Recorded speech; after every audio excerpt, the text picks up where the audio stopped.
Ukrainians have suffered immensely in Vladimir Putin's war on their country, but it appears the conflict is not going well for Russia's forces. By some estimates, Russia has already lost as many troops in 28 days as it did during 10 years of war in Afghanistan during the 1980s.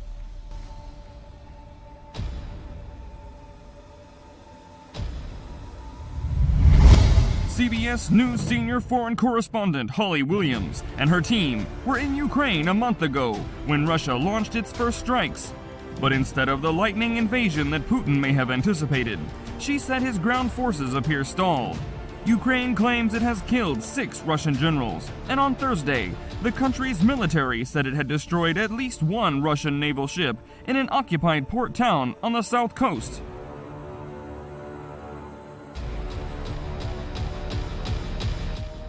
Just a couple days after Russian state media showed video of the military landing ship Orsk offloading armored vehicles and tanks at the port of Berdyansk in southern Ukraine, Kyiv's navy said Wednesday that it had destroyed the ship. Unverified video and photos posted online showed thick black smoke rising from the dockside.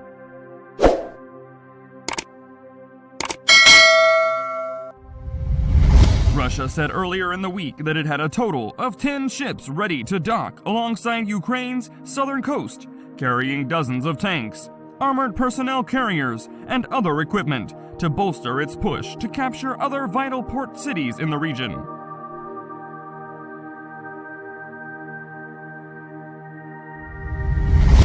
Putin's forces are hammering South Ukraine with air and artillery strikes, trying to seize a swath of ground across to create a land corridor between the occupied Crimean Peninsula and Russian territory.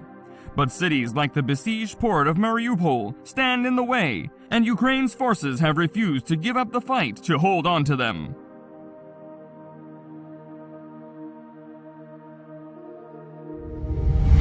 Given the significant losses Russia is suffering, even if Putin's regime isn't telling the Russian people about them, there have been many rumors of his senior advisors coming under intense pressure. On Thursday, Kremlin spokesman Dmitry Peskov was asked about the disappearance of Russia's normally frequently seen Minister of Defense, Sergei Shoigu, who hadn't been seen or heard from publicly in days.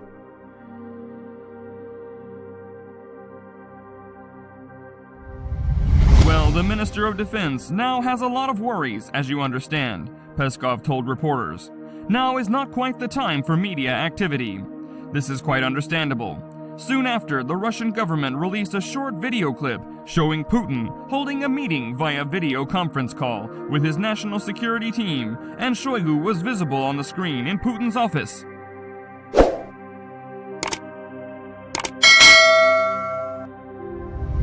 The defense chief wasn't heard to say anything in the short clip, but the Kremlin said he had reported progress in the special military operation, and efforts being made by the military to provide humanitarian aid, ensure security, and restore vital infrastructure on the liberated territories.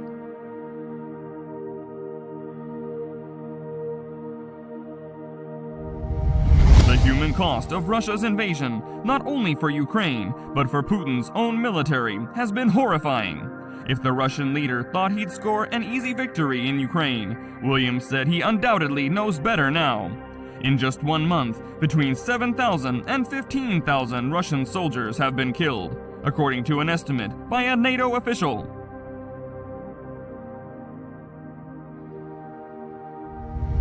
Ukraine's forces are still outgunned, but in some places, particularly on the outskirts of the capital Kyiv, they're clawing back territory from the invaders. But as Williams reports, it is Ukraine's civilians paying the highest price for Putin's brutal invasion.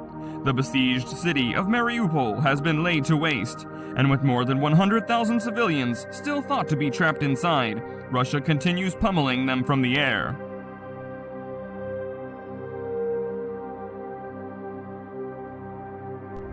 Masha, 15, made it out of Mariupol, but her right leg had to be amputated after it was torn apart by a Russian strike.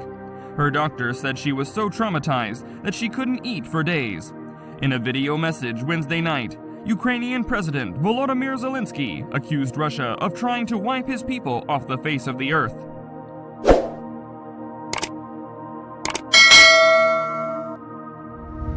It breaks my heart, the heart of all Ukrainians, and every free person on the planet, he said, calling on the US and its NATO partners to provide more weapons to help his country repel the Russian invasion.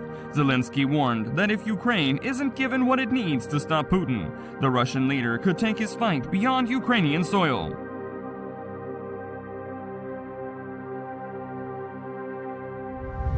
This is only the beginning for Russia on the Ukrainian land, he said. Russia is trying to defeat the freedom of all people in Europe, of all people in the world. In an address to NATO, leaders gathered in Brussels, including President Joe Biden, Zelensky said Russian forces were using weapons banned under international law for the devastation they cause.